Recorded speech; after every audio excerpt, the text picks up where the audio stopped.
خبر آپ کو دیں گے ٹانک سے جہاں مسلح افراد نے پولیس لائن پر حملہ کیا ہے۔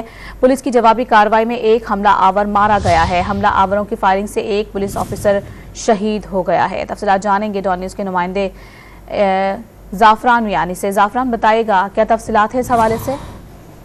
جی اس حوالے سے آج علی صبح ایک خودکش حملہ آور جو ٹانک پولیس لائن پر حملہ آور ہوا ہے اس خودکش حملے سے اپنے آپ کو اڑا دیا ہے، جس کے نتیجے میں ایک پولیس ASI گوہر زمان شہید ہو گئے ہیں، جبکہ 3 پولیس اہلکار اب تک زخمی ہو چکے ہیں۔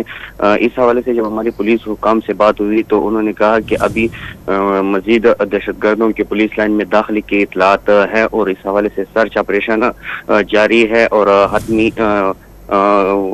آپریشن کے ختم ہونے کے بعد ہی مکمل طور پر تفصیلات سے آگاہ کیا جائے گا کہ کتنے پولیس اہلکار زخمی ہوئے ہیں اور کتنے دہشت گردوں کو جہنم حاصل کر دیا گیا ہے۔ مزید دہشت گردوں کی گرفتاری کے لیے اس وقت سرچ آپریشن علاقے میں کیا جا رہا ہے، جس کی تفصیلات بتا رہے تھے زعفران میانی۔ آپ بہت شکریہ آپ کا۔